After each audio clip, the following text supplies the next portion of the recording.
Hello दोस्तों, आप सब कैसे हैं।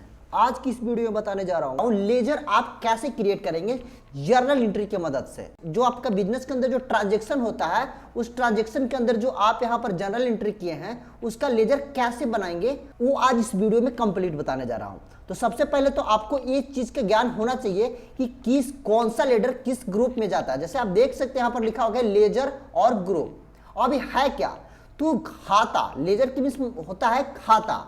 अब कौन सा खाता किस ग्रुप में जाता है ये हम लोग बनाने के लिए सीखेंगे। जैसे सपोज डैट आप कहीं मार्केट में गए और मार्केट में जाने के बाद आपका बाइक खराब हो जाता है, तो आप उसको रिपेयर करवाइएगा। तो रिपेयर करवाना आपके लिए क्या होता है, इनकम होता है, एक्सपेंस होता है, क्या होता है।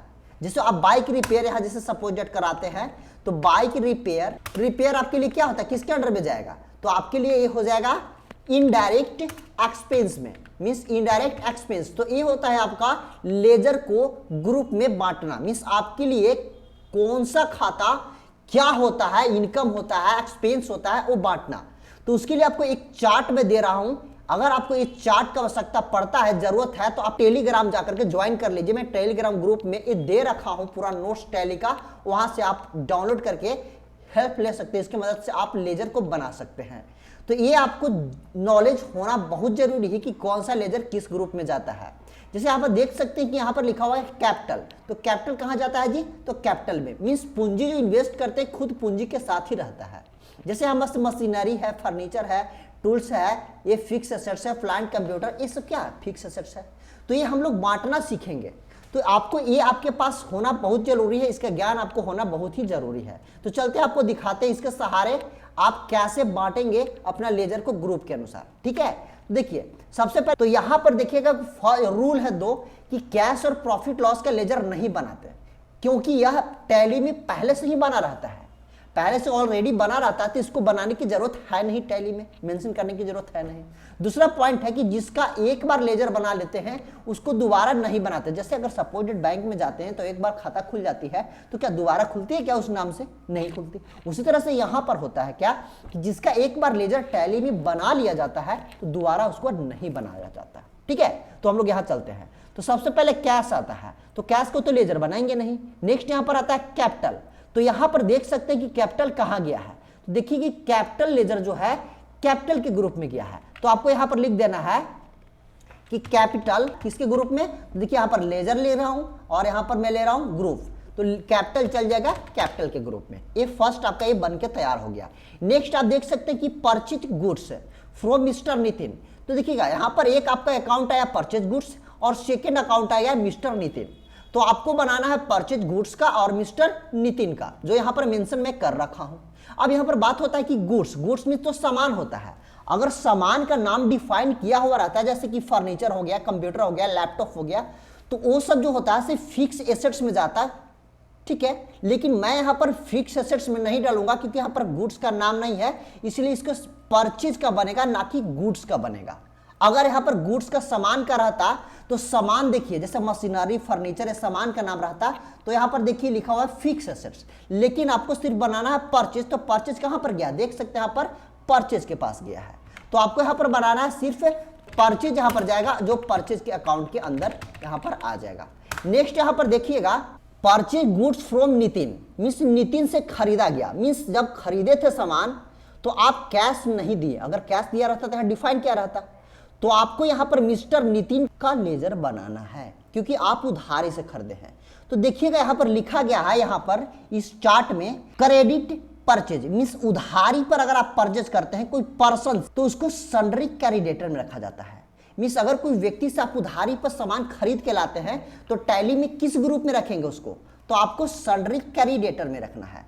तो आपको यहां पर लिख देना होगा कि मिस्टर नितिन, ये हो गया आपका सन्ड्री क्रेडिटर्स में। इस तरह से आप किसी से उधारी पर आप परचेज करते हैं तो उस व्यक्ति को किस खाते में मेंशन करना है, सन्ड्री क्रेडिटर के ग्रुप में मेंटेन करना है। नेक्स्ट आपको यहां पर लिखा हुआ है सोल्ड गुड्स, मींस गुड्स आप बेच रहे हैं संदीप को।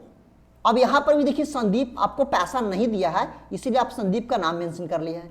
तो सेल हमेशा सेल में जाता है, जो आप पर ऊपर देख सकते हैं कि सेल आपका यहां पर है, देखिए सेल में गया है। अगर वही सेल रिटर्न करता है, जैसे आप बेचे और सामान वापस आ गया, तो वही सेल अकाउंट में ही जाता है।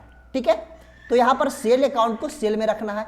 यहाँ पर आपको जाना है और यहाँ सेल लिखना है। गुड्स नहीं करना क्योंकि गुड्स यहाँ पर कच्चा माल है, सामान का डिफाइन नहीं किया गया कि तो गुड्स को छोड़ देना है। हाँ, सामान का नाम डिफाइन रहता तो आपको सामान का लेजर बनाना, जैसे कि फर्नीचर फिक्स एसेट्स हो जाता है, ठीक है, पर यहाँ पर सामान का नाम नहीं है इसीलिए सेल बनेगा।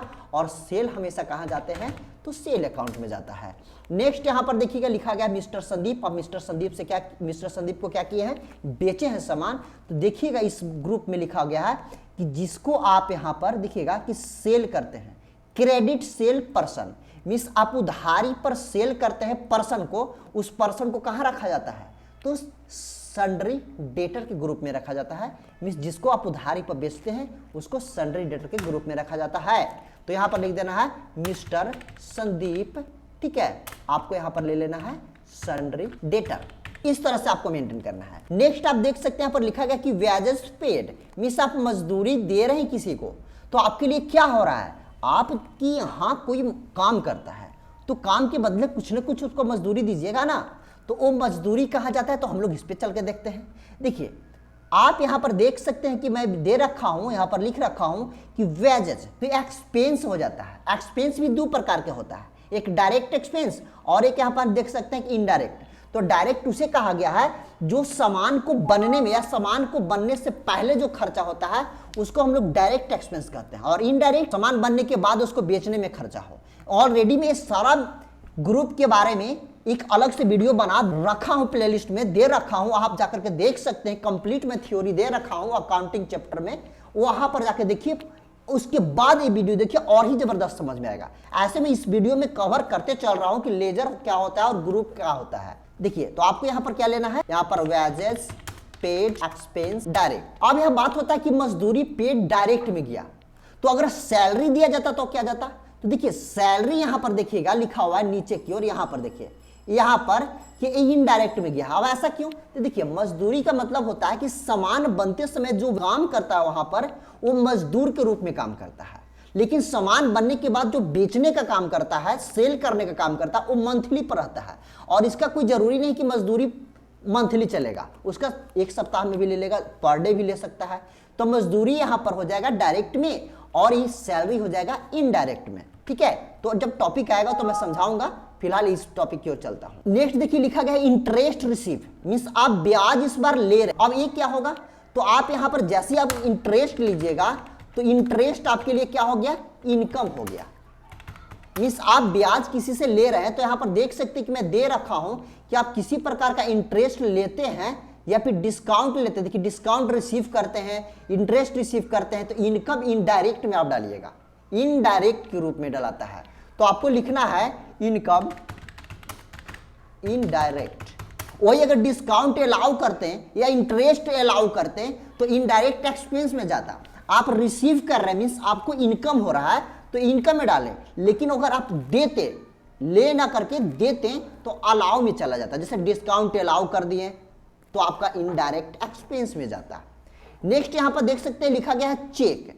अब यहां होता है कि चेक क्या है, तो चेक आपके लिए प्रकार का संपत्ति हो गया, ठीक है, लेकिन ये बैंक में जाकर के भंजता है। अगर बैंक ना रहे तो चेक कोई काम का है नहीं, इसीलिए चेक को हमेशा कहां रखा जाता है, तो चेक को बैंक के रूप में रखते हैं, बैंक के लेजर में, बैंक का अंडर रखते हैं, यहाँ पर बैंक के ग्रुप में रखते हैं। नेक्स्ट यहाँ पर देख सकते हैं कि फिर से आ गया सेल, ठीक है। तो यहाँ पर सेल फिर से नहीं बनेगा क्योंकि ऑलरेडी मैं पहले बता चुका हूं कि जिसका एक बार खाता बन जाता है, देखिए एक बार बन गया तो दोबारा नहीं बनेगा। नेक्स्ट उसी तरह से कैश का भी नहीं बनेगा, परचेज का भी नहीं बनेगा, कैश का भी नहीं बनेगा यहाँ पर।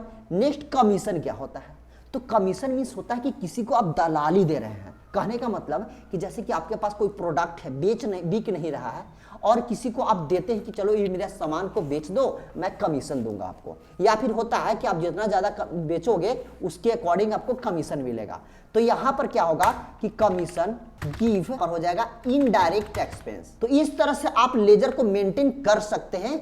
यहाँ से आप ये चार्ट आपके पास रहेगा तो बहुत आसान तरीके से आप मेंटेन कर सकते हैं। जैसे कि देख सकते हैं कि अगर बैंक हो गया तो बैंक में ही जाता है, कोई भी अगर यहाँ पर रह गया कि एक्सपेंस, ऐसा एक्सपेंस जो सामान बनने में खर्चा, जैसे फैक्ट्री रेंट, तो फैक्ट्री के रेंट हो जाएगा एक्सपेंस डायरेक्ट। बट सिंपल यहाँ पर देखिए रेंट है जिसको गोदाम रेंट कह सकते हैं यहाँ पर, तो गोदाम का रेंट अगर रहेगा तो ये एक्सपेंस इनडायरेक्ट में आ जाएगा। उसी तरह से यहाँ पर देख सकते हैं कि अगर आप उधारी पर सेल करते हैं तो सन्ड्री डेटर, उधारी पर आप खरीदते हैं तो सन्ड्री डेटर, ये क्रेडिटर। यहाँ पर अगर आप कोई लोन लेते हैं, बैंक से लोन लेते हैं, तो आपका ये दायित्व हो गया कि आपको देना है, वो करेंट लायबिलिटीज के अंदर आएगा। ड्राइंग क्या होता है? तो ड्राइंग का मतलब होता है कि जैसे आप बिजनेस का मालिक हैं, कंपनी का पैसा को अपने ऊपर खर्च कर लेते हैं, तो वो कैपिटल अकाउंट आता है, मींस पूंजी में से घटता है, वो पूंजी का लॉस होता है, आप अपने पे खर्चा कर लेते हैं, तो ड्राइंग क्या होता है? कैपिटल के रूप में जाता है। बिल रिसीव करते हैं किसी प्रकार का, तो ये आपको एक प्रकार के पेएबल बन जाता है। गवर्नमेंट सिक्योरिटी मींस गवर्नमेंट से सरकारी सुरक्षा आप ले रहे हैं, तो सरकारी सुरक्षा आपका हमेशा के लिए तो नहीं ना होता, जब तक पेमेंट कर रहे हैं तब तक आपके लिए है, और नहीं तो उसके बाद काम खत्म। तो ये करंट एसेट्स के रूप में आता है, कुछ समय के लिए संपत्ति बनता है। या फिर प्रीपेड बिल, जैसे टेलीफोन वैसा चीज होता है कि जब तक आप पेमेंट कर रहे हैं तब तक आपका संपत्ति है, अगर पेमेंट करना बंद कर दिए तो आपका संपत्ति खत्म। जैसे आप पे कर रहे हैं तो फोन आएगा, फोन जाएगा, तो एक करंट एसेट्स हो गया। तो इस तरह से आप लेजर को ग्रुप के अनुसार बांट सकते हैं और समझ सकते हैं। आपको अगर इस वीडियो से कुछ भी सीखने को मिला, जरूर से जरूर लाइक करिए, अपने दोस्तों के साथ इस वीडियो को शेयर करिए। फर्स्ट बार इस चैनल को विजिट किए हैं तो सब्सक्राइब करिए। मैं बहुत सारे कंप्यूटर से रिलेटेड इंफॉर्मेटिव वीडियो इस चैनल पे दे रखा हूँ, वहां से जाकर के देख सकते हैं। जय हिंद, जय भारत। किसी और नेक्स्ट टैली की वीडियो में फिर से मिलता हूँ।